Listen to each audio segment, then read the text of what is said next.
would you just start?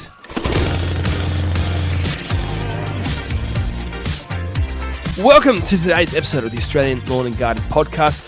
We're talking with Nick Frame from Frame It Lawns and Gardens. If you see him on Instagram, you know that he does some of the most amazing hedge trimming work on the interwebs, but none. So we're talking hedge trimming. We're talking all sorts of things to do with buxus, maintenance, things like that. It's a great podcast. It's a lot of fun. Let's get started. All right, we're on. We've got Nick Frame from Frame It Lawns and Gardens. I've got to say, Nick, the stuff that I've seen on your Instagram, let's just get right into it. That is some of the, I consider myself a good hedge maintainer. What do you call yourself? A hedge trimmer man? Hedge boss? How's the pump up? Lord of the straight lines? Is that what you call yourself? Yeah, we'll take that. That's a nice compliment. I'll roll with that. I consider myself pretty good, right? And some of the stuff you do, man, I'll show you. Look, let's just get straight into your Instagram. I took it off the screen. We've been talking pre this. I'm going to put it straight on the screen now. If you guys are listening on Spotify or Apple Podcasts, jump on. What's your Instagram handle? It is literally just Frame It Lawns and Gardens. Yeah. 85,000 followers, basically 350 posts. Let's chuck this on the screen here. So if you guys are listening, jump on that Instagram, have a look. This is some of the most insane stuff. This job here that I'm going to click on in the middle, like I'm technically handicapped. Man, how do you get those lines so straight? I know like the balls, and I understand how balls are done, right? How do you get those? Have you got lasers? Did you sell your soul to the devil? The ability to cut like that? What do you do? We'll go with a bit of both, but look, to be fair, I've only been maintaining that place for 18 months now, and beforehand was done a lot by Craig from Southern Cross, who we spoke about earlier, and a couple others before. But like it's actually pretty to me. I think I find it pretty easy, and it comes from Craig. Like the work, it's all kind of set up there. It's got to follow the guides that the case kind of been set, and it's because I'm there so often, it's kind of always pretty easy. We're just running over the top of it. But yeah, that garden, like that little front bit, would take about 8 to 9 hours, and then a lot of it's hand clipped and tape measures and not laser levels, but we're using like string lines here and there when needed, especially when the growth is really long. We haven't been to it for a bit, and then just levels on top. If it looks like that, we're happy days. Yeah, well, if you've got now, look, you've got so many photos of this garden. I'm just going to zoom in on this one here, right? Yeah. When you've got this, what's it done? It's got everyone's name on the screen. Yeah. Everyone listening to this, like, what the heck's going on? It's just Luke's incompetence. Don't worry about that. What plants are these? For those who are not out gardeners, they're buxus. Is there a specific type? English, Japanese? English. I'm fairly certain. English. English. And how often do you have to trim to keep it that neat? I trim that every 2. So through summer, we're there fortnightly because the place is so big. Because there's the backyard as well, which is It's a fair sized tennis court and a big hedge there. So we do all the big hedges on a fortnightly basis, and then that front garden on a fortnightly basis. So once a month through the growing season. But now we're coming into winter. It's probably about every 4 to 6 weeks. But I'm there on Wednesday, so that's exciting. But yeah, we do it every month. I'd say we get in there and give it a really good trim. And so you're there for an entire day. Yeah, that you're saying just in that front courtyard. Yeah, about 8 to 9 hours. If we want it to look the Mickey Mouse, then yeah. And you do want it to look Mickey Mouse. Yeah, man. But this is not the only thing you do. You've got a lot of stuff. Let's just start with your Instagram. Hey, we can talk about the tips and tricks you do, but look, that is some sexy pictures right there. If you're a garden lover. So this here, what's this one in the middle here? Is this another buxus? That's another buxus. Same. Yeah. The whole page is my page is basically dedicated just to buxuses, really.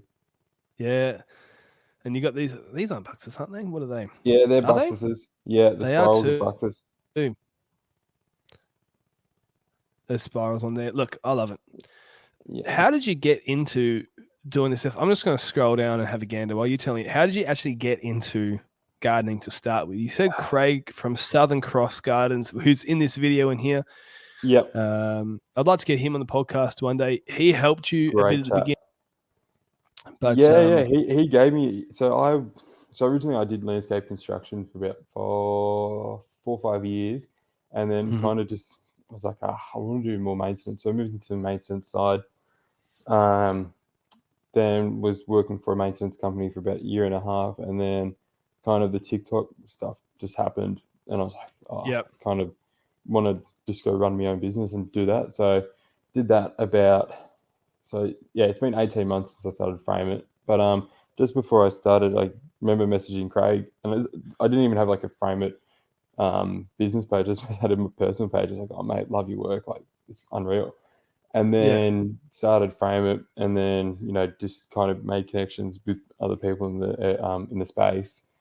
And then just by chance, the month I was like going full time with Frame It was a month that Craig was moving up to Orange, and he's like, mate, do you want to take over some of my Sydney jobs? So it was, Craig actually helped a lot, because he was like, well, took me around to a couple of his jobs, had a look at him, looked at that Bellevue Hill one that we just looked at there, and then passed over the reins to me basically. And so he helped a lot, and he actually taught me a fair bit as well, because just before I went full time with the company I was at before, I was actually having sick days and then going to do days with him, and I kind of learning stuff off him. And then definitely don't say that publicly on a podcast or anything, I'm sure my old boss doesn't even know what a podcast is.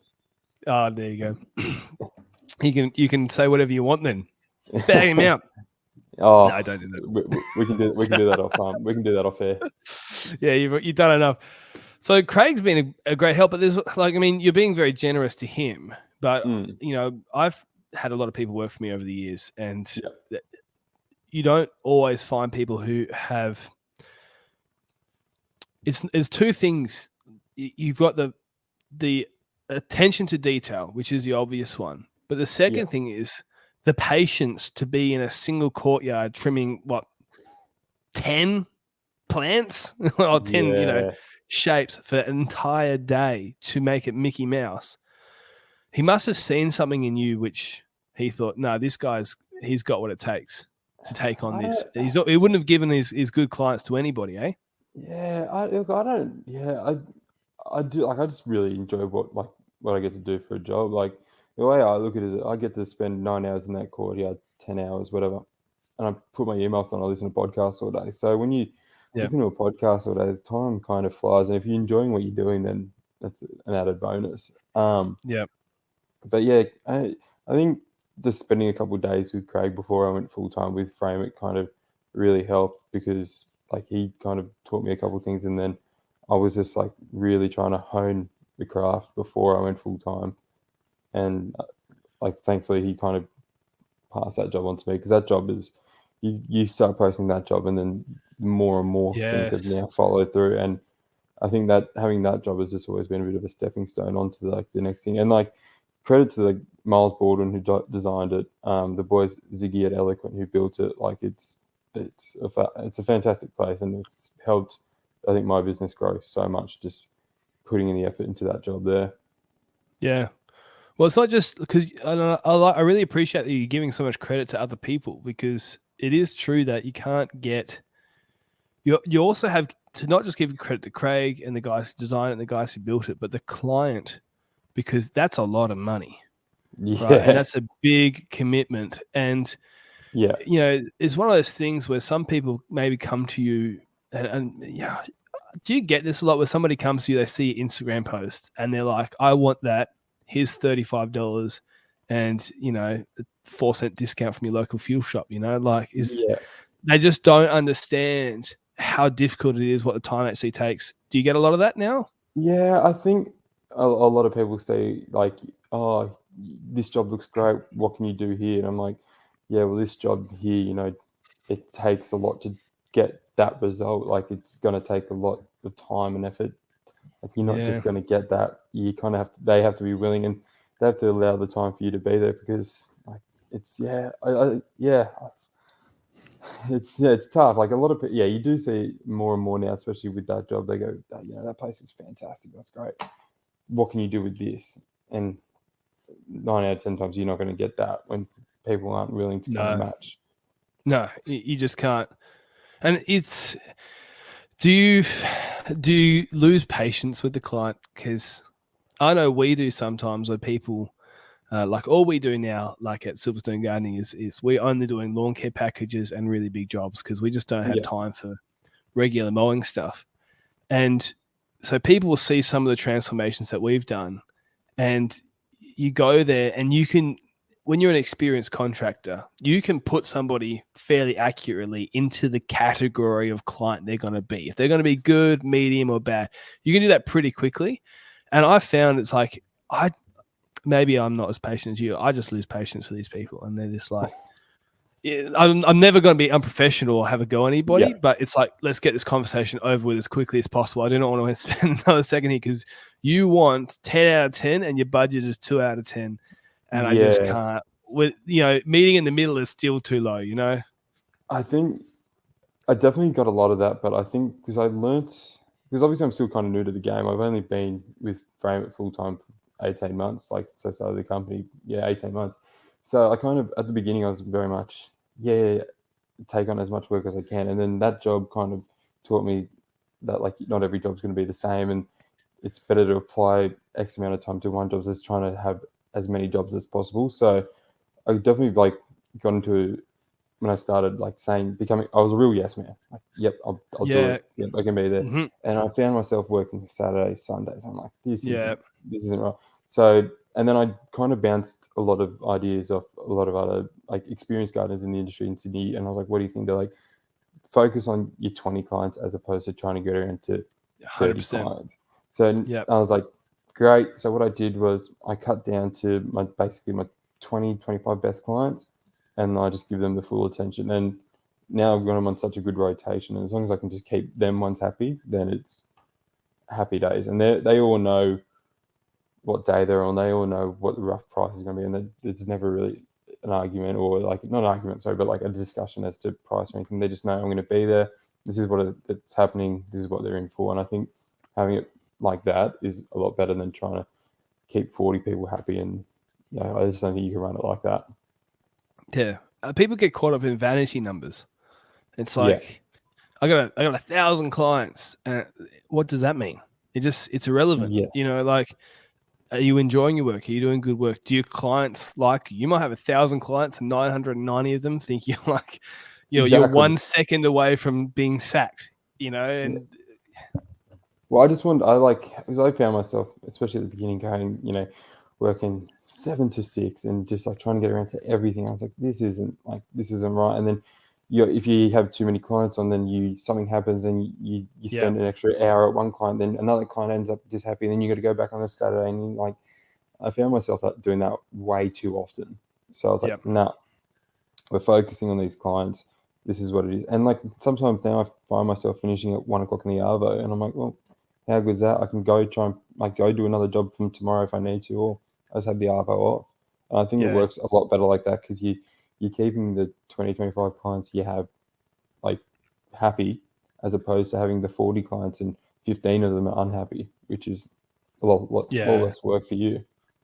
Yeah. And I think that there's always this pressure financially in the industry where, and I think it's changing. We're doing the best we can to make it change, where people have been undercharging for a long time, but also gardeners have been undervalued for a long time. Yeah. And I think the internet is changing both of those things, because the work that you do, and there's other people out there who do really high quality work. Yeah. And it does expose some people to, okay, this really does take some time and effort. It really does show. Like the Melbourne International Garden Festival was on last week, I think. Yeah, last week, the week before. Yeah. I saw a fair bit of it on Instagram. Yeah, so did I. I mean, obviously I'm on the other side of the country in Perth, so I wasn't going to go. But, just you can go look at that, and those sorts of events do show there's so much effort that goes into designing a good garden. It doesn't just happen. And even the because they've got like a more affordable section, even the more affordable stuff, it's still time and effort and someone's intelligence and creativity, and I do hope that having these things be shown on the internet and people look at them, and over time I think it will change when people go, oh, okay, I know gardeners actually deserve time and they deserve a living wage, and we don't want to make them rush. I think it's definitely coming around to that, where people are like, oh, it's, you're just a gardener, you're just here to cut my lawn and go, and I'm only going to pay $50, because there's more to it. Yeah, you can have the guy you can pay $50 and he'll be in and out in 15 minutes and he'll probably just leave clippings everywhere and it looks shit. Or you can pay the guy who's, might charge $100 to $120, but you can have the best lawn in the street. And I think people are slowly coming around to the fact that, gardeners aren't just the guy who mows your lawn, has 20 lawns to mow that day and just has a push mower on the back of his ute. I think people are starting to learn, like, I mean, it's a bit cliche, but like, it's an art. Like, it is a bit of an art. And then I think people are starting to come around to it that, like, we're up there with, like, the higher end trades. We're not just the guy who's just quit his job last week and going, I'm going to go mow the lawns for a living. Yeah. I was talking about this when I was talking with Ben Sims about how the award rate, and I don't know how to fix this, but the award rate is so low, but it has to be low because some jobs in the gardening industry are just sitting on a mower. They are just shoveling mulch. But then you have the other side. So you'll have guys that are like golf course superintendents or people who look after botanical gardens or people who are specialists in weed control or lawn renovations. And that's not just a physical action. That is a mental problem solving, diagnosing issues, all that sort of stuff. I was at school today and we work at the school, and anyways, it's about 17,000 square meters of lawn, and about 3,000 of that is on the inside of the school, and the rest of it's on the outside, and so like inside the fences. And so obviously big oval, that's where most of it is, and all their internals, they turned the shed that had the sprinkler box in it got knocked down on purpose, like they're rebuilding it. And they thought because it's May, we'll be fine. There's heaps of rain coming, right? And they literally like disconnect the entire sprinkler box. They didn't tell us, right? So we just rock up and it's like, what the heck? The shed's gone. Like, what the heck? Yeah, no idea. And I'm like looking around, like, where's our sprinkler box? And there's just some wires. Luckily, they've been labeled. The electrician wasn't an idiot. Yeah. And no joke, even though we've had rain, there's sections that are just getting so trampled by the kids that it just needs all the love and attention it can get. And now we've got a real problem because we're heading into winter, things are going dormant, and we've got to try and repair these patches. Some of them have died because that's the situation. Now, I don't want to throw anybody on the bus, but the gardener who is there, so we do the lawn maintenance and they have like a handyman gardener guy. Yep. Bless his soul, he's a nice guy, and he does he's nothing wrong with him at all. But he's put down some liquid wetting agent on those spots to try and help them. And I don't think he watered them incorrectly. Yeah. So he made it worse. He was trying to fix a problem and he's burnt the leaves with wetting agent. And look, it's only a very minor thing. And look, he really is a good guy. I don't want to throw him under the bus or anything, but I'm just saying it's like, it's not an apples and apples comparison sometimes. Definitely. Yeah, it definitely isn't. And I hate it when you go to a quote and they're like, oh, but you're just a gardener. It's and to cop the amount of times you cop that doing quotes, it's like, I'm not, but like you've been at this trade, and like I'm only young, so I've only been doing this for about 8 to 9 years now. But like everybody's doing this for 40 years, and to call them just a gardener and they've been finding their craft for years and years, I'm like, it's just the biggest insult. And just be like, you're just a gardener. I think it's just so insulting to a lot of people. And don't get me wrong, there are a lot of cowboys in the industry, which does damage the guys who put in a lot of the hard work and have been in the industry for 40 years. But I think like to be associated with those or like compared to those is always a bit tough. Yeah. For a lot of the guys who are really putting in a lot of time and attention to their work. But I mean, what do you do? Well, I think this is where, like, we do these interviews on the podcast and we do the business episodes, and this is like verging in between the two. Yeah. But when we talk about business side of things, there's so much value to having what I would call like a good marketing system where regularly jobs are going to come in, people are going to request. At the moment, because we don't have the staff numbers that we've had in the past, and that's unfortunate. In some ways, it's from some injuries that we had, and then in other ways, it's a choice that we've made to like focus on some narrow services. Yeah. But we're doing some crazy, like we're getting maybe on a big week, we might get 20 requests for work in the week. Yeah. And we just outright reject 18. Would that be purely through Instagram, or are they like your website, or is it? Oh, most of it's through the website. And we're not paying for ads at the moment. Like this is just years and years of building up reputation and things like that. And the reason is that it's what you talk about is somewhat common still, where people are like, "Oh, you're just a gardener. Like that's too expensive. The last guy charged this." And like, well, where is he? Like he obviously didn't like him, or he didn't like you. For the amount of times, the last guy charged this, I wouldn't be doing that. Exactly. You would have invested it in Bitcoin and be retired on the beach somewhere. Yeah, no, but like but when you have a lot of work coming through, it gives you the confidence to go, I don't need to meet your price because I just rejected 18 people. Yeah. And next week I'm going to reject 6 or 7. The week after that, it's going to be 11. And we usually pass them on to other people in the industry. We don't just rude or whatever. But like, unless you're really in our wheelhouse, and that really helps giving you a bit of a spine, as in, like, do you know what I mean? Like you can stand up for yourself and just be honorable and respectful and go, no, I'm not just a gardener. I'm actually an expert in my field. And I totally understand that you might not see the value in this, and that just means we're not a good fit for each other. Yeah. And you don't have to capitulate to that because you've got more leads coming through, and you might be quiet tomorrow, but in three days' time, you'll get another one, And like, I feel the exact same way, but like especially what I do is I figured this out through Instagram, is that you can target different areas with ads. So like I found it because I moved into like the eastern suburbs. I just like when I first started like the frame it business, I just started targeting the eastern suburbs area with ads, and I just that boosted where I wanted to work, which was basically in the eastern suburbs.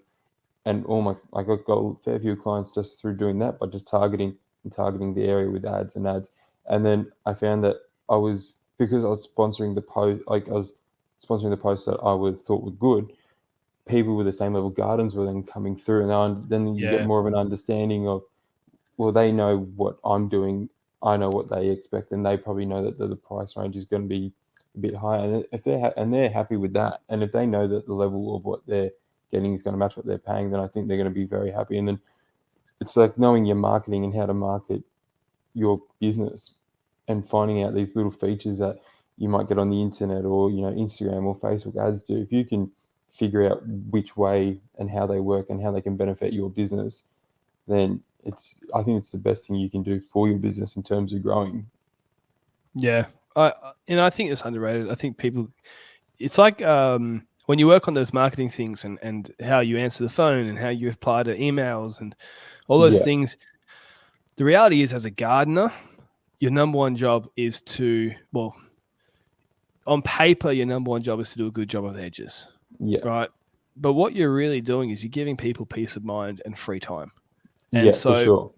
Being hard to organize, being difficult to work with, slow to reply, things like that, they might seem like, non-issues because you're a gardener, not an admin person. But when the better you get at those, that also puts a bit more steel in your spine going to those quotes, because you've got a marketing system that backs you up. But also, you're one of the first people to get here. You were the easiest person to deal with. Like you're actually, really professional, nice. You're well dressed. You brush your teeth, and you smell nice. It's like then they go, well, you can't, he's not just a gardener now, is he? It's those little things. It's those little things that add up to, just being the full package. You don't want to be seen as a guy who just shows up with a lawnmower on the back of the ute and goes, I'm just here. You want to be responsive. You want to, as I said, you want to be approachable. You want to be well dressed when you get to because it quotes basically your initial meeting face to face. You want to make sure when you get there, you look presentable. And I think it's all those little things that add up to the full package of being a good gardener. It's just, I put it down just being like a good bloke as well, but you just want to become like a real approachable person in business. All right, in today's podcast, we could be starting something that I think could be really great for the industry, because I think small businesses are underrated. And what we're going to do in this podcast and every podcast going forward is give free sponsorship space to small lawn and garden businesses. So nurseries, reticulation businesses, landscaping businesses, all that sort of stuff, mowing businesses. We're going to give away free ads to small businesses in the industry doing great work. If you want to be involved, jump on our Instagram and Facebook. There's a little reel on how to get involved with that.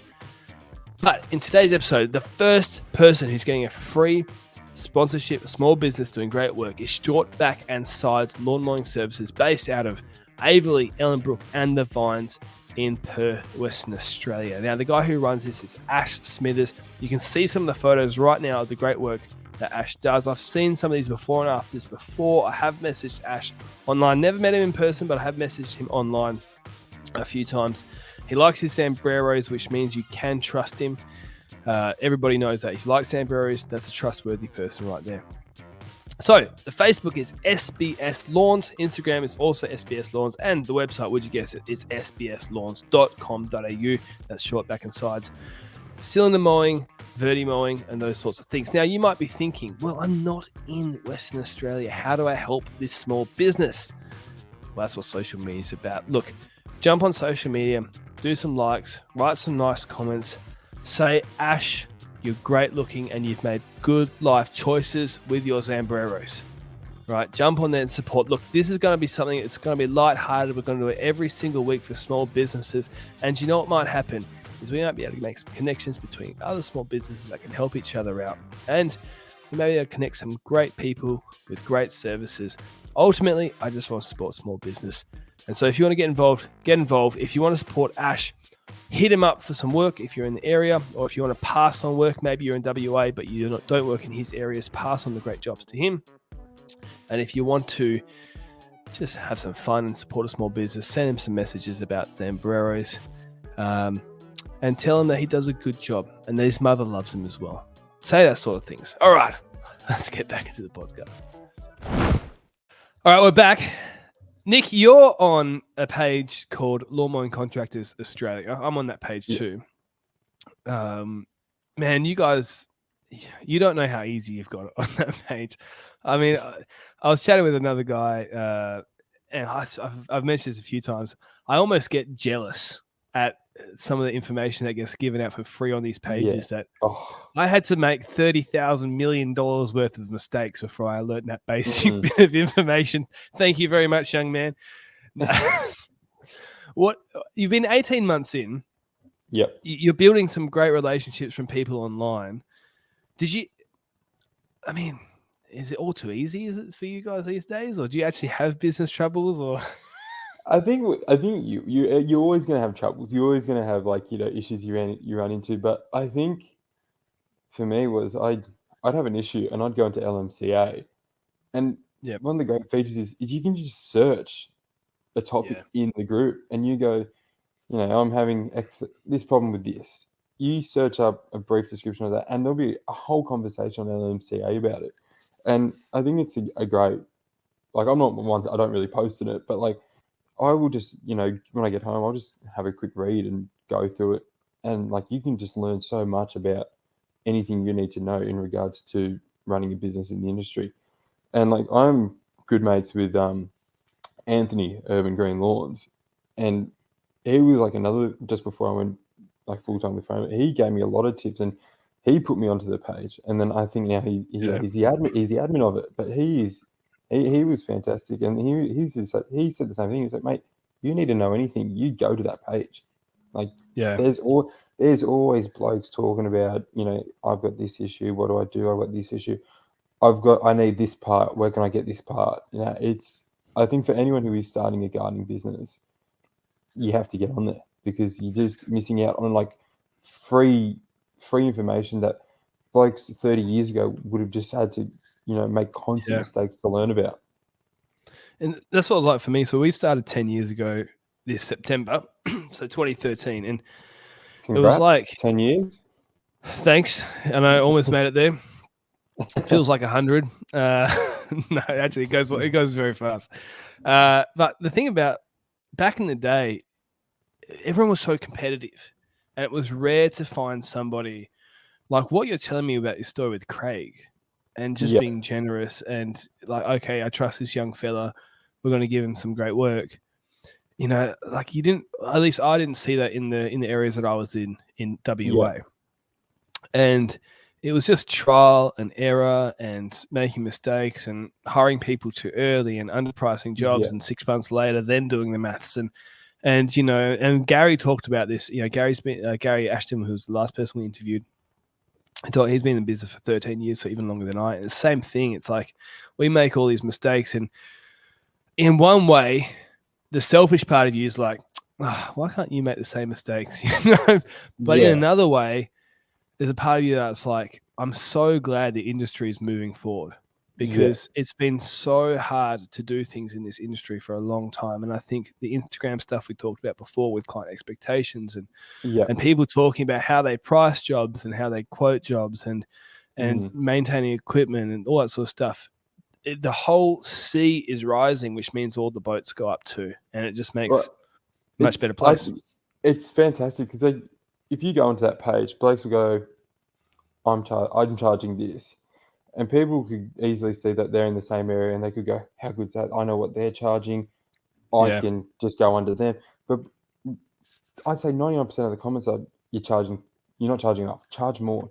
And everyone's encouraging everyone to build their business to be better. No one's getting in there and going, I see this person's here. I know I can go into that area and undercut them by a couple of dollars and I can pinch jobs off them. Everyone's just trying to help everyone build, which is, I think it's so much better for like everyone as the community as a whole, because if everyone's helping each other, then like the gardening community is only going to grow and grow and grow, which is what you want to see. You kind of want to see everyone succeeding. You don't want to just a couple of people drop off and then people lose interest. And I think if you can have a community where everyone backs each other, then it's happy days.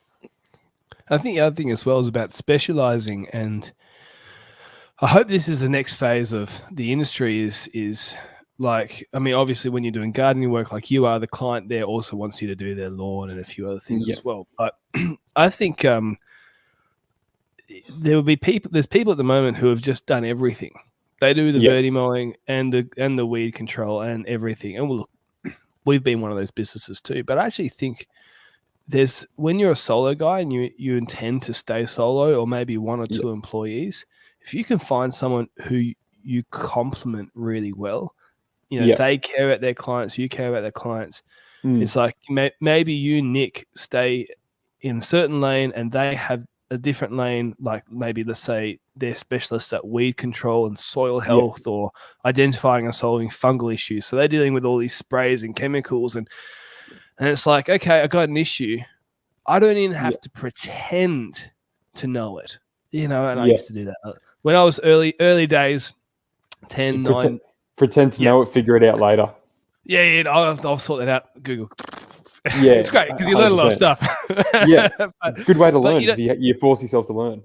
Yeah, but we got to a point where we've hired people who know stuff, and so it's sort of like, you don't have to. You don't have to go. Oh, I know. Oh, I've talked to such and such, and they'll be able to work it out. But you can form those partnerships in business and those sorts of places.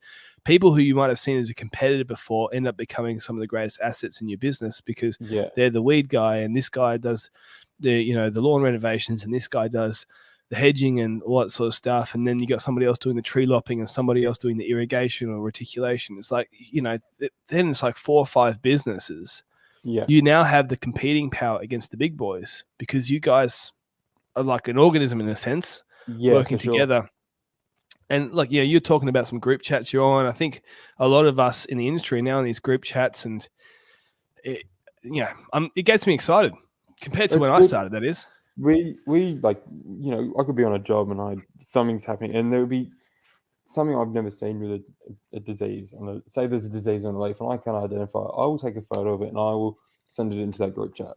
Within 30 seconds, you have someone replying going, this is wrong, this is what you need. And, to have a community like that, I think is fantastic for the industry, where you can leverage off people, because then in a couple of days, they might hit you up with something and you can help them. And then if you've built a community like that, because don't get me wrong, there are still blokes in the industry who I know no one wants to deal with, and you don't want to be that. You don't want to be that guy.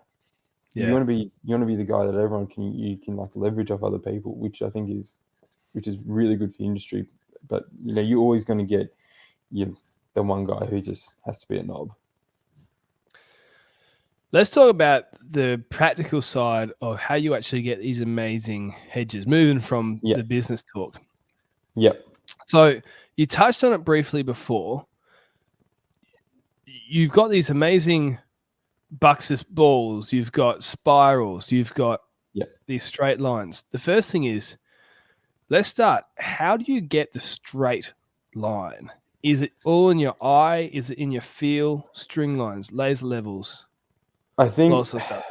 Well, I think we'll use that Bellevue Hill job for reference. You can always go off something. So there's always a brick wall. You can use a tape measure. Okay, well, I know if I'm 560 off here, I will go to the other corner of the hedge. I'll mark 560 with the hedge, and I go, okay, well, I'm just going to make those lines match up. But with that Bellevue Hill job, is the tiles end where those hedges are.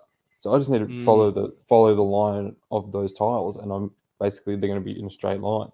But other jobs you don't have that, so you're using tape measures. You just look. I'm going to say 90% of it is by eye, but if there is something where you can use something to leverage and measure off, then it makes life a lot easier. But yeah, string lines and tape measures would probably be the way to go.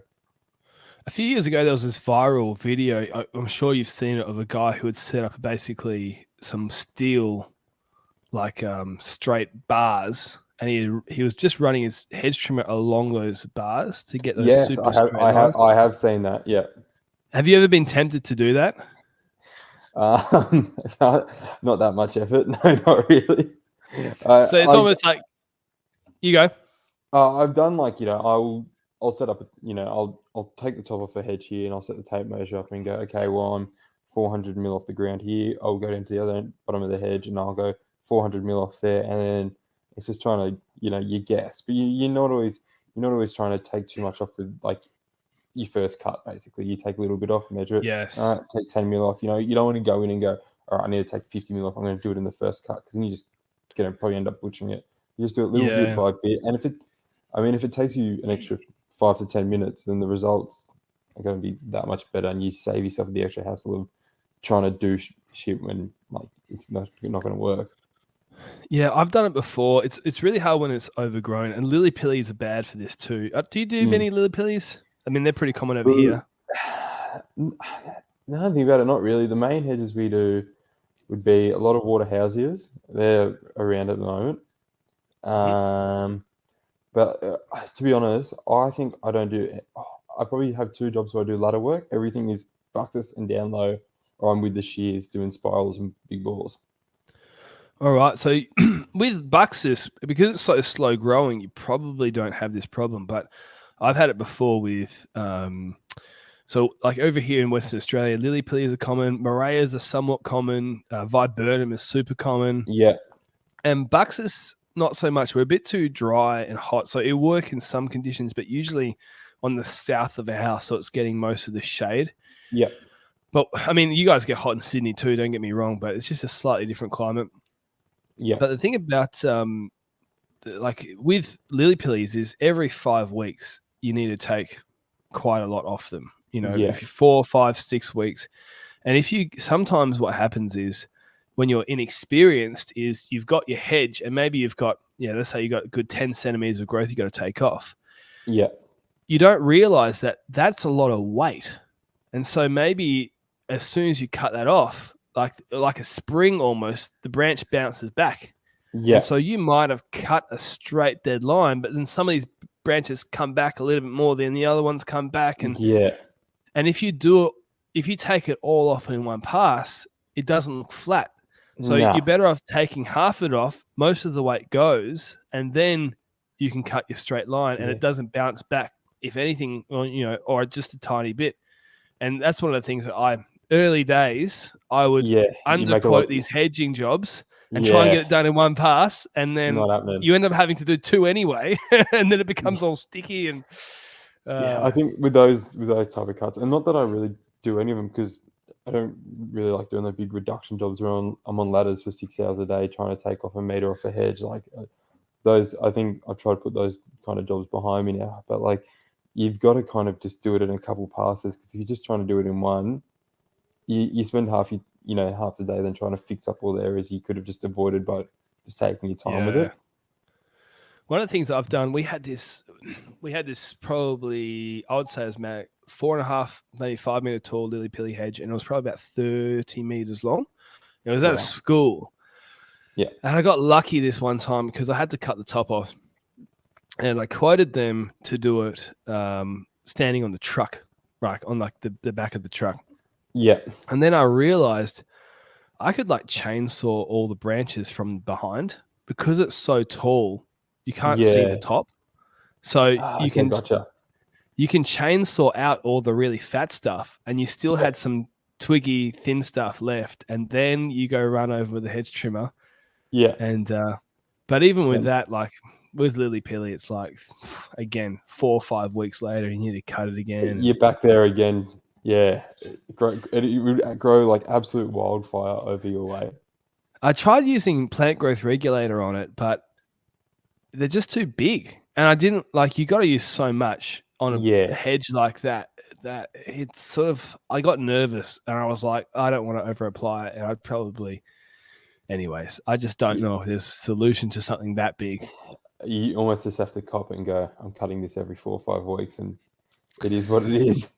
Yeah, exactly. Well, really, it was the client that needed to cop it. Unfortunately, because it was a school, it was a private school, and it was right outside the teacher's like office. It's just, it's not practical, to do it every 4 weeks because it takes too long. And they're like, I can do it every school holidays. That's what they always try and do. Just fit in the school holidays. Okay, fine. We'll charge you for it too. Yeah, absolutely. Because that's a big job every 8 to 10 weeks. Yeah, they probably had, I'll see if I can find a photo. They had probably, I would say, like maybe 180 meters of like callistemon, so bottle brush hedge.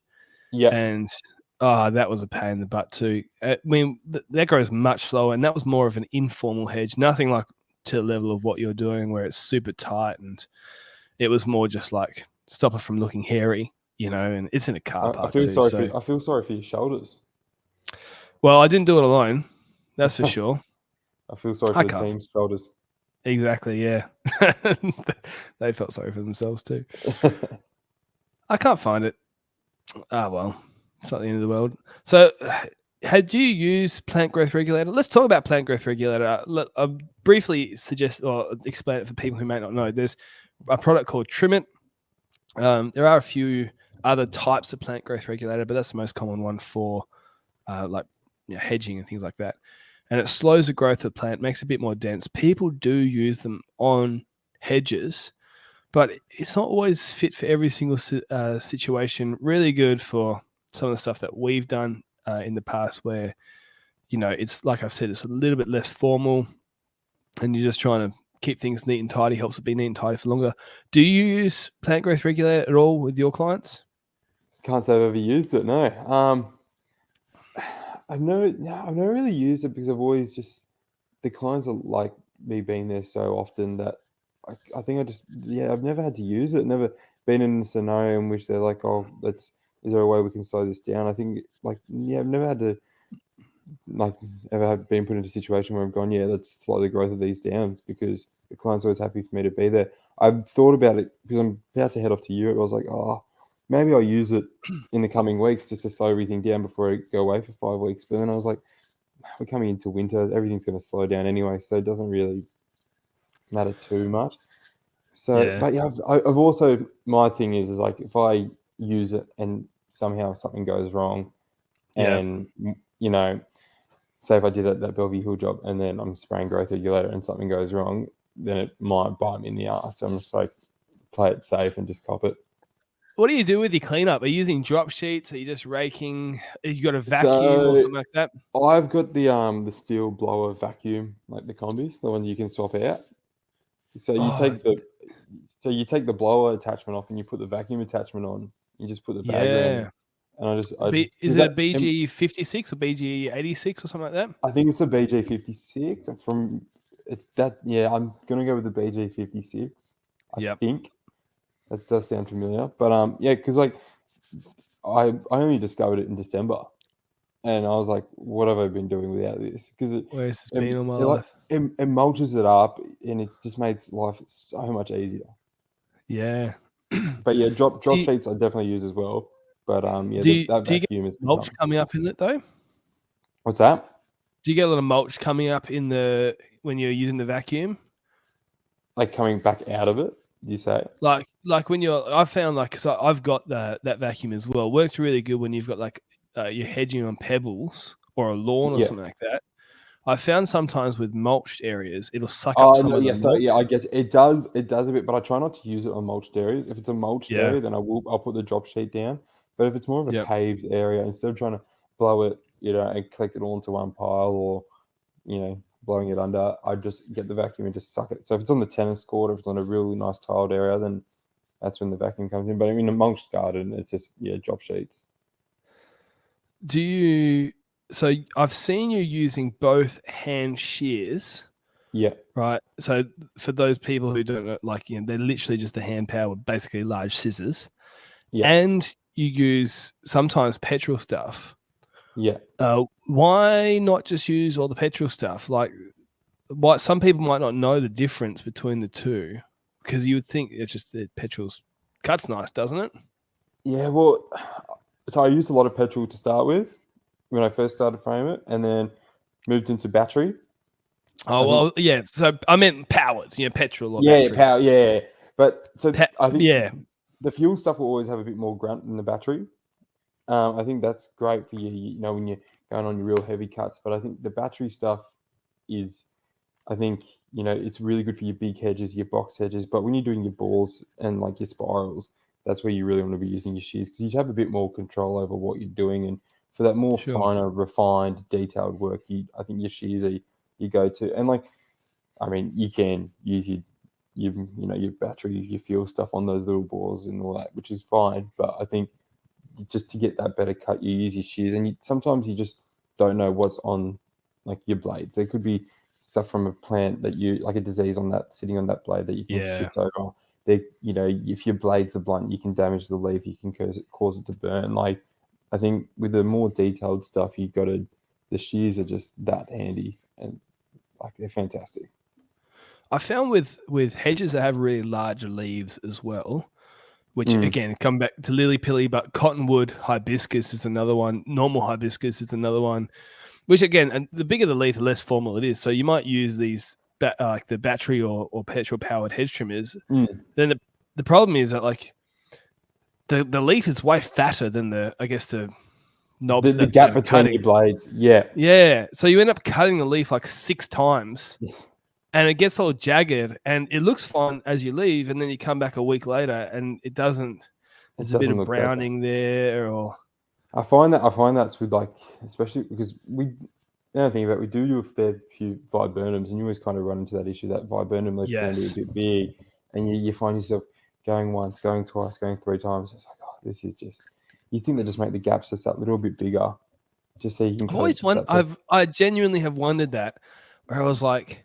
Surely, I guess what they probably do is they make it bigger, then you can fit a bigger branch in there, which means people will try and cut a branch that should be cut with loppers or a saw. Yeah. They try and cut it with a hedge trimmer. But I'm like, turn a hedge trimmer into a chainsaw.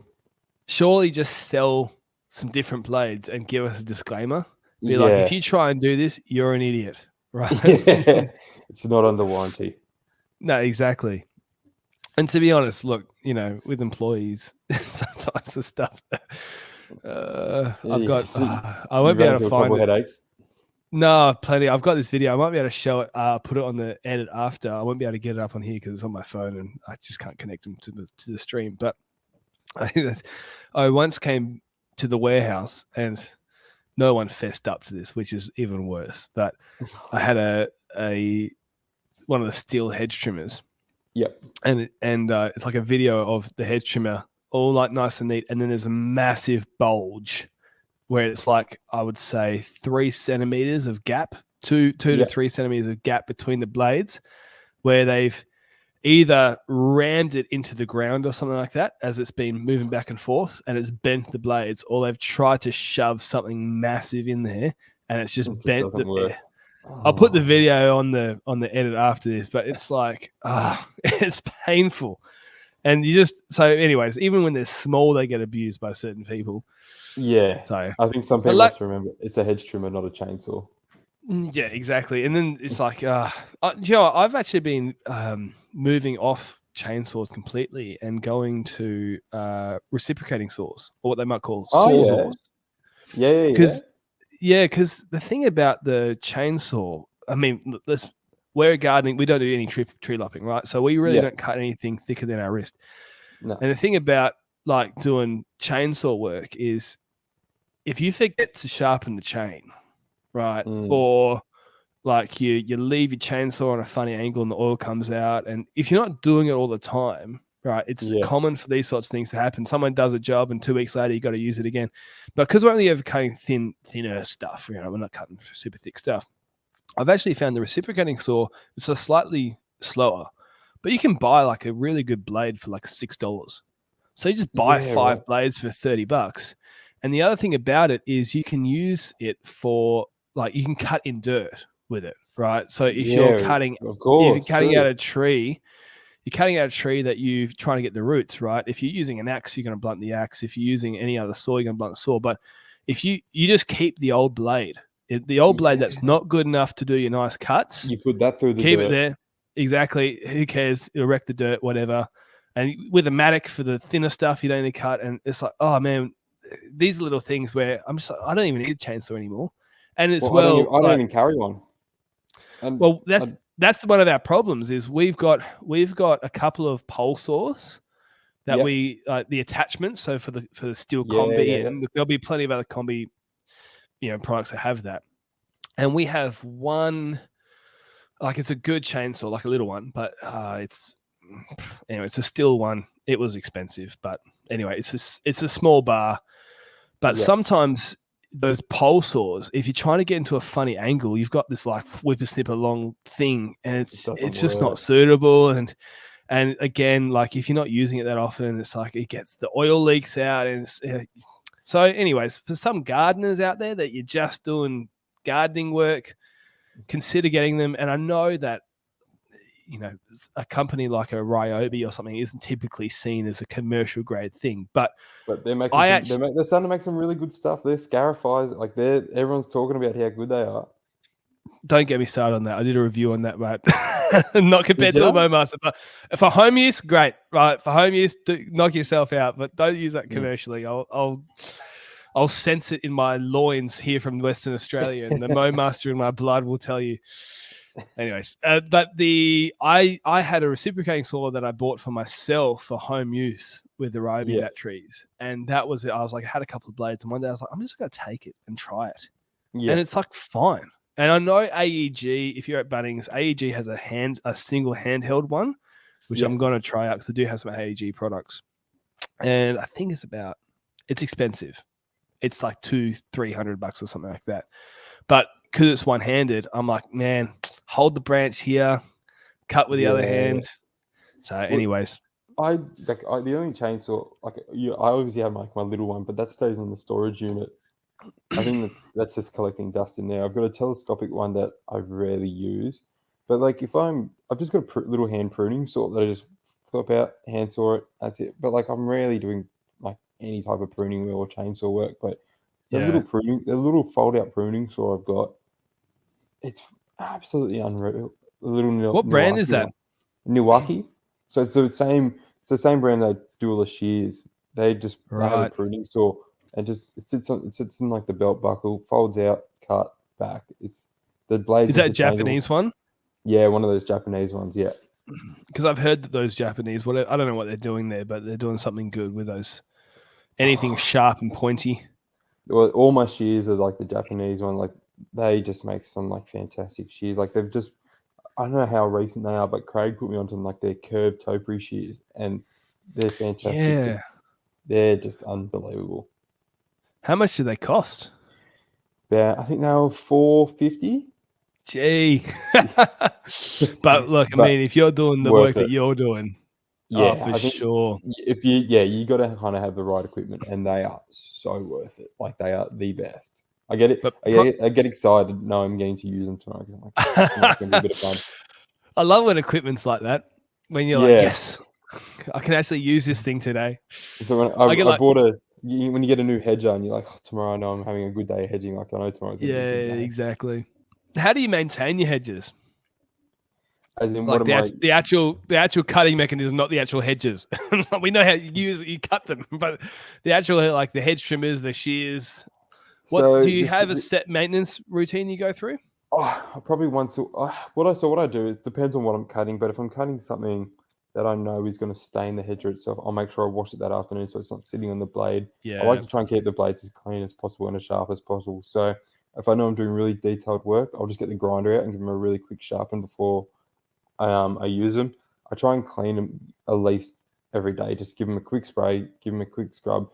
You can always get like, the steel hedger blade cleaner from like your local mower shop, and that stuff works absolute magic. Smells like vanilla.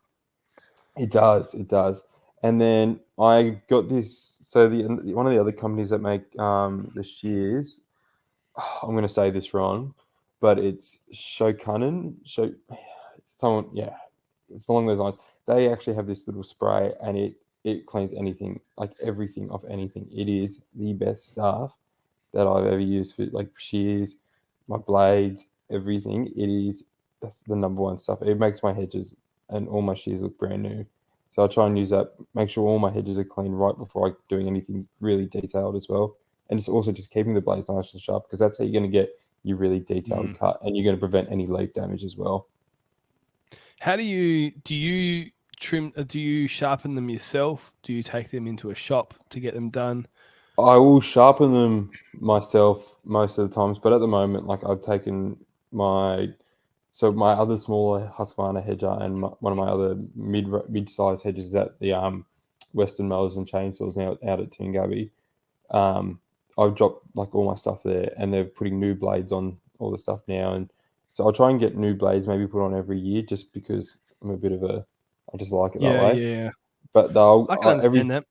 Every 6 months, I'll go out there and get them to use their professional tools and get them to properly sharpen it. But in between, I'll just get the little angle grinder and just quickly go through, give them a quick clean, just to make sure they're always sharp. Yeah. And it's one of those things, it's like 5 minutes on the angle grinder probably saves you, I don't know, a lot of headaches. It will save a lot of headaches. Because if your blades are blunt, you're doing that much damage that you probably don't know about then when you cut it. But in a week's time, when the client calls you and goes, why are my leaves, my bucks, they were growing out last week and now they look burnt. Why is this? And then you don't realize that you haven't cleared your hedger in 4 weeks, and there's so much pest and disease everywhere.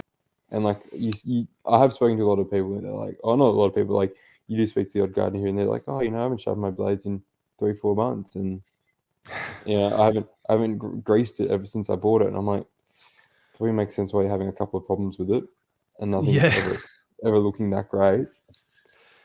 And that's one of the things as well. Like, go back to like a real gardener is taking the time to do those things rather than just cutting corners. I think tool maintenance is just as important as almost doing the job, because if you haven't got the right tools for the job, then especially with what we do, the job will stand out as not a good job.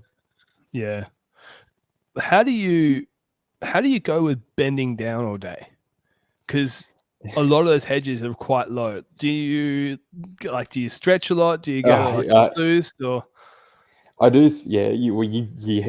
I do stretch a fair bit. I will stretch it out, and I do try and I'm not bending down for 5-10 minutes. Like I'm just like do a bit, stand up, do a bit, stand up. But there have been days where I get to the end of the day, I'm like, oh, I'm aging.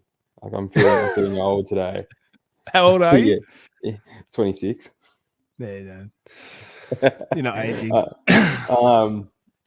Yeah, you definitely have your days where you're like, oh yeah, the back hurts today, and you feel it the next day. But you try and schedule your jobs where you're not doing 2 tough days in a row. You're like, if Wednesday is going to be tough, and you can always give you Thursday a bit of an easier job. But yeah, the back does cop a lot of it. Hey everyone, this is just a quick little interjection in the podcast to say thank you for checking in. Hopefully you enjoyed the content. If you made it this far into the podcast, I really hope you are enjoying it and someone's not holding you against your will. But I just want to say, if you are enjoying it, I would really appreciate all the support you can get. Share it with your friends that you think will actually like it. Share it with your mum. Force her to watch it and say, Mum, if you don't watch it, then you don't love me. Actually, no, don't do that. Just share it with people who are actually in the industry. That's probably a better idea. We'll get back into the podcast, but I just want to say thank you so much. Any little share, like, subscribe, all that YouTube-y, podcasty stuff, you know what to do. But just thank you, and we'll get back into the podcast now. What's the hardest type of toppy area in terms of, well, you got both sides of it. You got the hardest shapes, because we talked about straight stuff and balls, but you also do some spirals. Spirals. I think spirals for sure the hardest. Spirals, or if you think to that Bellevue Hill job with those big balls, where if you look from looking at the garden, they're all along that class. There's about 5 of them. Those ones, because they're done by hand, but like because you're there, you can't see like the curvature of it because they're just so big. So you do a little bit, you go and stand out the street, you make sure you're good. But those are tough. The spirals, I'd say, are almost just as hard because half the time you're on a ladder looking down, so you can't reach around and do the other side. You're doing that side, and then you got to stand back. Yeah, so I think the spirals will probably be the trickiest, I find. I'm sure there's different opinions out there. Well, what's the hardest plant to hedge? Because I know like the boxes or the box buxes, they are seen as like quite desirable to have for those types of. Yeah. I'm sure there's some that you can sort of make work, but maybe they're more difficult. Like, what's the ones that are really hard to get that amazing finish on? Okay, well, I think the ones you can always get an amazing finish on, and if they're done well and they look great, they look great. But if they have the smallest amount of mistake, like the smallest mistake, you don't know, your big conifers, because if you because they're so fine, and when you do them, and because they're so long, because when they're done straight and they've done square and they look great. But if you do like this, I think they're the ones that you really have to take your time with, because if you put that hedge of blade too far in, you're going to cut too far into the plant, and that layer of green can sometimes be very thin, and you get into very woody parts of the plant very quickly. Yes. So I think your conifers are like when they're done well, they are done really well, but you can easily notice a mistake on them really, really quickly. Do you find with conifers as well? I don't know if you do many, because I know that they're more common the further south you get in Australia. Yeah, I think that colder climate suits them better. I don't do. To be honest, I really don't do many of them. But you look like the guys in Victoria, like Answorth and Sons, and they're on their big scissor lifts, and they're doing that like, their work schmick. But I mean, if you stuff one of those up, you'd notice it from a mile away. Well, the thing I've seen their work as well, and one of the things, do you chat with them at all, or just being in different states? Just being in different states, really haven't had too much to do with them, to be honest. No. Well, I was just thinking, like, because they're massive, right? Like, I mean, the work you do is time consuming, but look how small it is compared to a massive conifer hedge, right? And if you want to get that spot on, you need a team of people there and the scissors and everything. And so I can totally see how the person running the garden would also try and fit it within a budget and try and reduce the number of cuts. Yeah. And then you're even in a more tricky situation where, like we talked about before, you might be tempted to do a single cut, some weight falls off and the shape is lost, or, all that sort of stuff. I can't imagine doing what they're doing, like, because they're doing big places, and they could have a crew of 10 blokes, and they're doing a place that's only cut twice a year, like, and those conifers, they do a mint, like, that would be it's like people probably like, oh, what are these two talking about? Like, you'd feel a bit of pressure when you're cutting them. You're like, oh, if I do one wrong thing here, I'm in a bit of trouble. Everyone's going to see it for like 6 months. Yeah. well, no, it wouldn't be 6 months, but I don't know, 2 months until the next cut's actually due, you know? And you stand back and look at it and you go, oh, everything looks so good, but that bit is what everyone's going to notice. So, Nick, what's the most underrated tool you use? You've got your amazing $450 curved. What brand was it? Those hedge shears? Oh, the Shokanin shears. Yeah, the Japanese ones made out of gold and yeah, they do everything for you.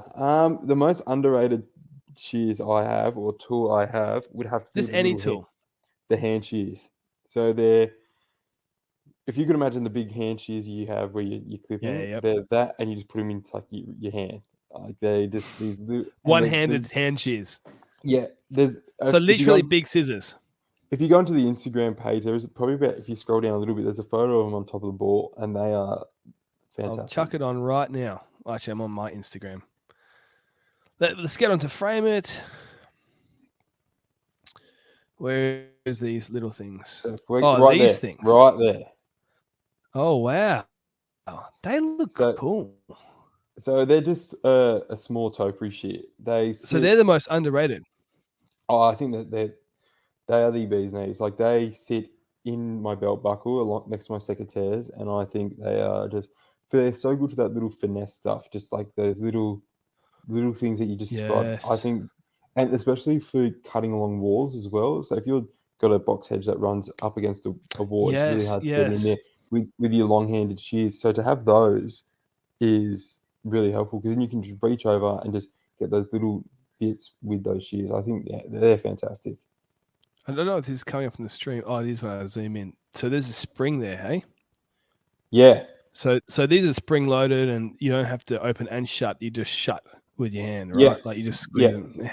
So you undo that little clip and you just shut, like you just undo that clip, and it's like just a big pair of shears just in your hand. So if for those people listening, they're like a pair of, they are like mini shears. You know how instead of scissors having loops that you might put your fingers through, it's just two. Look, jump on his Instagram. He posted it 9 weeks ago. Or you can go on YouTube and have a look at it on the stream there. What do you think's the most overrated tool? Gets too much hype. Too much hype? Oh, I don't. Okay, I'm not going to say overrated, because I know a lot of people use them, but I'm just going to go with what I have and just sits in my Nawaki bag and never gets used. Is the long-handled shears that are like a short blade. Yeah, so like I know what you're talking about. So if you go, you get your middle, let's go small, medium, large. You get your small hand shears, then you've got your middle shears where you just like you put in your hands, but then you've got the long-handled ones. So I've got these long-handled ones with a small blade that just collect dust. Now, they are good in some instances, but I rarely use them. So I'm not going to say they're overrated, because I'm sure people have a lot of good use for them, but I'm just going to say they're my least used, and I just don't use them at all. They're probably a bit niche, aren't they? Like, what are they? What do you use them for? Like really tall stuff, I'm guessing. Yeah, well, you could say if you're doing a spiral, and instead of getting on your extension ladder, you just need to do the sides. That'd be great for that. But then you have to get on the ladder to do the inside of it. So it doesn't really. So like they're good if you're doing like your big, like those big balls at Bellevue Hill, for instance, that big job. They're good when you're standing on the ledge and you got to reach over. But I got to go to the other side anyway, and they're just awkward because then you get too close, the thing's too long. So sure, it's like hitting your hips and stuff. Yeah, I'm not going to say it's overrated. I'm just going to say it's my least used, and like I'm sure it's in that category. Yeah, but like I'm like, for people who use them, I'm sure they're great, but they're just my least used. I think loppers are like that as well. Like loppers, don't get me wrong, if you're doing a cleanup job, fantastic, right? Like get a good pair of loppers. But when you're trying to trim something really good, it's so hard to use loppers in tight spaces because the handles are so long. And if the wood is soft, it's so hard not to bruise the other side. Yeah. And like sometimes you get your loppers in and you're like full energy trying to like squeeze it in, and you've got to do a little bit of a twisty twist to, and you're just damaging the underside. And that's where little saws, more effort in, like, sometimes it's hard to get your little saw in, and back to reciprocating saws, right? Like, answer that question. But I think something like along those lines that would work well. Not that I have one. Have you seen those little steel hand chainsaws that they've brought out? Yeah, I have seen. Yep. I think if you have those, I think you're on the money. Like, I think that'd be a great little tool to have, just those little things. But again, I've never used one, so I'm just going off what I think how good they would be. But I mean, my guess would be, my guess would be that they probably are the bee's knees. But again, if you forget to sharpen the chain, it's like, so if you're anything like me and you're disorganized, but again, I shouldn't knock it until I try it. Maybe I should just go and buy a good pair. I've never tried it. I did see that Ryobi was selling some of theirs, and that's probably like for nice and cheap. They were real cheap. Like, I don't know. I'm not going to say, but I was like, yeah, it was a good price. Probably worth trying before you actually buy the steel one. But like when they first came out, every time I went to the mowers, it was pre-order. They never had any in stock, so they must have been good because everyone was buying them. Yeah, I'm sure it's like, have you seen those like the belt? There's the secateurs that are powered, and they got like a line that runs to a battery and a belt. Have you seen those ones? Yeah, I have seen those. Yeah. Have you ever used one of them before? No. I got to demo a Japanese brand of them, and it made me fear for my life how powerful they were. It was like, because I got a piece of like the mower shop that I go to a lot.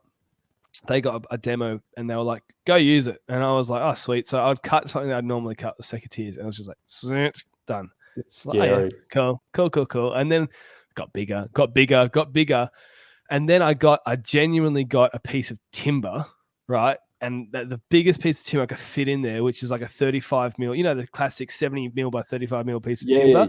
Yeah. Just shoved it in there and then pulled the trigger, and it was like straight through.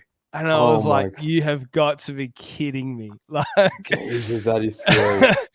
Maybe I shouldn't have put that out in the podcast, because I don't know if the guys at the mower shop were okay with me doing that. But I was like, I could cut my wrist off with this without even trying. Like, you could be holding a branch, and obviously when you got your hand secateurs, if you somehow get onto your finger, you're not going to cut your finger off. Hopefully, yeah. Exactly. But with those, if one slip, you're going through everything. You might not even feel it as well. You're like, oh shit, that happened. Yeah, exactly. Yeah, there's my hand 15 meters away and a trail of blood. Have you ever cut yourself with your hedge trimmer? I was actually just about to go into that. Yes, I have. I've How many times? Just once? Just the once, but pretty gnarly. This is about 2.5 years ago. I was cutting this hedge, and it was a really particular. I had to get it really fine. And this was a fuel. This isn't just a battery. This was like a fuel one, so a bit more grunt. And I'd bought the hedger that morning. So the blades were as it gets. As sharp as it gets, and I've been using it for about half an hour. I'm just doing buxes, so it's like still sharp as. Anyway, I'm in between two buxes hedges. Then I'm like in a little garden in between. There's irrigation, so I'm cutting, and I trip on the irrigation, and I go to put my hand out to break the fall. But as I put the hand out, this finger just goes straight through the blade. So I've cut the tip, like it's gone diagonally through like the nail and through the finger. So like this like corner of the finger is just kind of like dangling. Ooh. And there's this blood spurt. And I was like, but it was so sharp, I didn't even feel it. And I looked up and I was like, oh, wow. Wow. And because I was with the old company that I was like, the guy I was with, also I was like, mate, this ain't good. And then ended up in an ambulance, straight into surgery, and was off work for about 6 weeks, and had a pin probably about that long from like into my finger, into sticking out the front of there, just keeping it all together. It was pretty gnarly stuff. So I've done it. Is there any like gloves that protect from those sorts of cuts? Because I know chefs use certain gloves. I think there is, but like if you think of a chef, like it's just it's hand powered, like I mean they will feel it, like with a fuel hedger, with something that's going full bore, like I think you're not going to make anything that's going to be able to stop that cut. You just kind of got to be, and like I should have been more careful. I should have known what was around me, but in that instance, these things You need some happen. some like Tony Stark Iron Man gloves on to. Yeah, they really. Maybe we could be onto something here, and we look at creating something. Yeah, it's $4 million of research, and you got to try and sell for $5, otherwise no one buys them. Yeah. There might not be a market in that. I mean, I'm not. I don't want to knock the idea. Now you put it like that. Let's we can edit that out.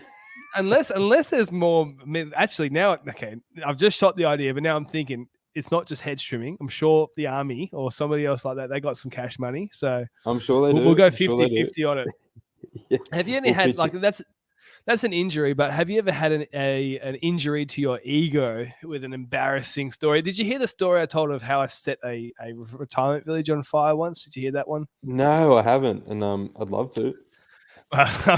So I like in every episode I do with an interview is try and tell an embarrassing story. Yeah.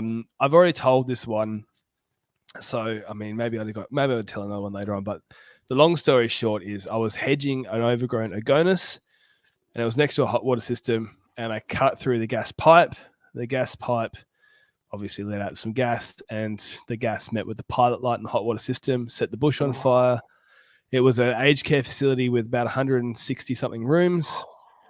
And the lady an aged care facility is like halfway between a retirement village and a hospital, right? It's like you need more care than a retirement village can offer. You need not quite enough to be in hospital. So these are not well people, not very able people. And the lady had opened her window next to where I was hedging. And so all the smoke went into the facility and they evacuated 40 something rooms. So that's a big mistake. I know, look, you probably have not done that. So have you done something like where you've taken a bit too much off, or have you done the wrong house? No, I've never done the wrong house. I have heard of people doing it, but like, I haven't burnt down nursing homes either.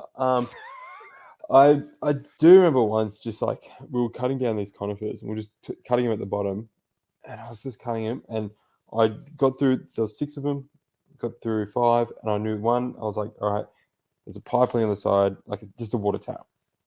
Saying myself the whole time, cut through the bottom, don't cut the tap. Just don't cut the tap. Yeah. Cut the tap.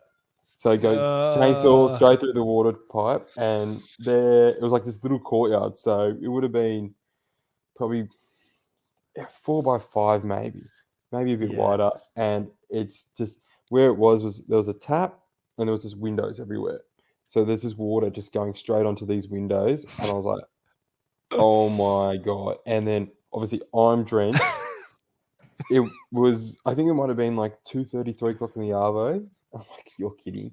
So I had to call my mate plumber. He's come around, fixed it. I was like, oh my God, this is just absolute nightmare. So that would probably be a pretty bad one. Like, but like I thankfully I've never really had too many bad, like putting my finger through a hedger, and that's a bad day. That's a bad day. And then cutting a pipe is also a pretty bad one. But yeah, I can't.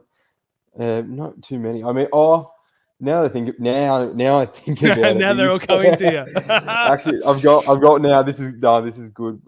So there's a road in Ryde, Lanco Road. So it's like one of the main roads. I think it's 6 lanes. So we've come across it, and we're going from job to job. And this is with my old company. We had a trailer, and I'm not blaming anyone. It could have been me. Could have been someone else. But the trailer wasn't closed properly. And so the lawnmowers used to sit up against the trailer door. So it was one of those like BMX turned motor lawn mowing trailers. So like the back came down, the top opened up, you walk in. So I've gone across Lane Cove Road and the trailer's just gone straight down, and 2 lawnmowers have just rolled out onto the main road. But like obviously 100k down the freeway. There's no one like behind me, thankfully, and the road had stopped. So I was the last car to go through the lights, but just as I've gone through, the lawnmower's just gone across the main road. I'm just like, oh shit, that's no good. And like we've had like the ladder come off like the ladder racks, and I think everyone's kind of may have had that once or twice. But yeah, I think those would be the pretty bad ones. Thankfully, no one was injured or hurt when the lawnmowers came off, because then we could have been a bit of strife. You remind me of the water story you have. Remind me of one I did. It was my next door neighbor.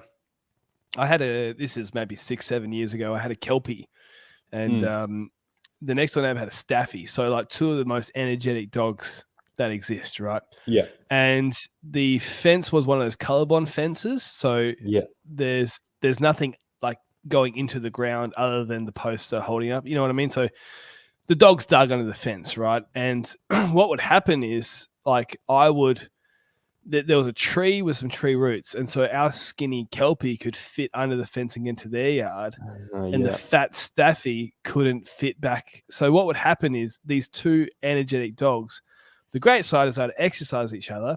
The terrible side is that they destroyed my next door neighbor's backyard. Yeah. Now he wasn't a gardener, right? So he went from flat, really average lawn to the lunar surface in about 3 weeks, right? And we were putting things in the way, right? But we couldn't put like a star picket in because there was a massive root there. And we were putting like concrete blocks, but two smart dogs, they kept solving the problem. So one day I was like, look, he hadn't mowed his lawn in a while. And I was like, and look, he was a good neighbor, all things considered, right? He was a nice bloke, and he was totally fine with the arrangement. And he kept being like, don't worry, man. Like, you know, they're exercising it, saves me from taking it for a walk. But I knew he, at some point, would have to do this gardening work. And so I was like, look, I'm just going to mow his lawn for him. It was probably ankle, shin high. You know, it was getting a bit longer. It wasn't crazy, but it was dead, right? And he was starting to die. And I was like, no, I'm going to clean up for him and mow everything for him. I'm not going to charge him. Just, you know, do a generous act because he's been such a nice neighbor. So I'm mowing his lawn. And one of the things about dead grass, it's a very similar color to, what's the bronze? It's bronze. What do they make pipes out of? Copper? It's not copper. It's not be bronze. What am I talking about? Anyways, you know, your water meter. Oh, is that sort of gotcha. that bronzy color. I don't know what the word I'm looking for is. Maybe it is bronze. I don't know. Someone's going to comment on this and be like, this guy, idiot. These two have no idea what they're talking about. We really don't. Not on plumbing. So anyway, so his entire water meter is hiding in this sort of mostly dead grass. And I've got the Honda HRU 216 on the highest level, full bore, just slamming through.